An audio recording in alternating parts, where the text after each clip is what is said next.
pour être leader en Afrique et une partie du monde, il faut offrir un service de qualité et le rapport qualité-prix est en train d'être respecté par la compagnie nationale Air Sénégal et surtout mettre en place des stratégies innovantes qui permettent à cette compagnie Air Sénégal de pouvoir s'envoler définitivement. Alors nous sommes avec le directeur général du COSEG. Alors aujourd'hui, vous avez assisté à cet événement qui est exceptionnel, l'acquisition d'un deuxième appareil de cette dimension Airbus 330 Neo. Quel sens donnez-vous justement à cette nouvelle acquisition de notre compagnie nationale Air Sénégal? Oui, Pape Birame Bigué, comme vous l'avez dit, il s'agit d'un événement exceptionnel. Parce que n'oublions pas que Air Sénégal a été lancé en 2016 et qu'en 3 ans, nous sommes déjà à 6 avions. Au-delà des 6 avions, c'est la qualité des avions aussi qu'il faut comprendre. Le Sénégal a des ambitions en termes de hub aérien. Et cette ambition est réaffirmée par le chef de l'État en termes d'action, en termes d'investissement, autour d'une compagnie qui appartient intégralement au Sénégal. Le Sénégal a vécu d'autres expériences.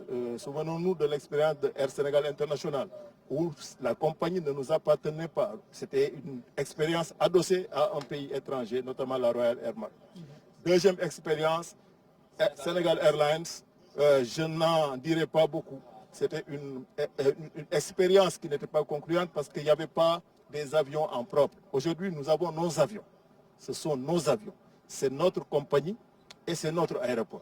Donc le Sénégal, au-delà du trafic domestique, au-delà du trafic africain, le Sénégal s'est positionné dans le trafic international. Récemment, lors de mon dernier séjour à Paris, j'étais même avec votre DG dans le système de ce navire, de cet avion, n'est-ce pas? Notamment l'autre avion Néo.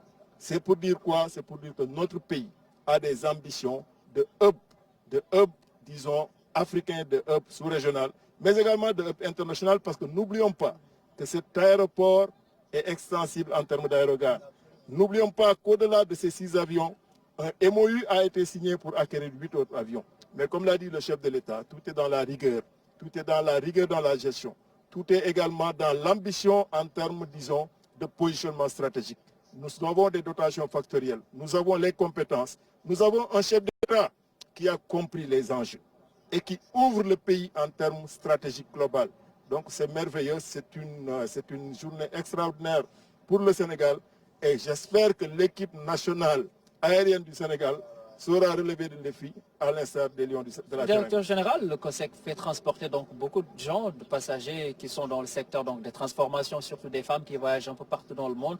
Aujourd'hui donc, je pense que toutes les cartes vous sont données aujourd'hui pour que vous puissiez voyager dans une compagnie avec confort et sécurité. Et ça, vous l'accueillez bien également. Absolument. Aujourd'hui, la priorité est à la compagnie nationale.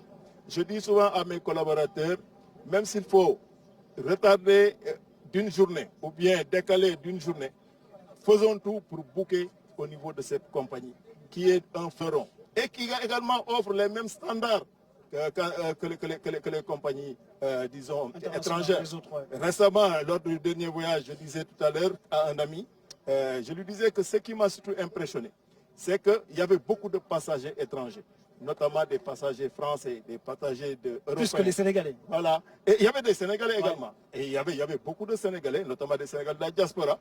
Le vol de retour, par exemple, j'avais vu beaucoup de Sénégalais qui étaient heureux de prendre ce pavillon. La préférence économique commence d'abord par le choix de nos entreprises, par le choix de nos compagnies nationales. Aujourd'hui, le président Macky Sall, ce qu'il est en train de faire, c'est un défi que les Sénégalais doivent relever avec lui.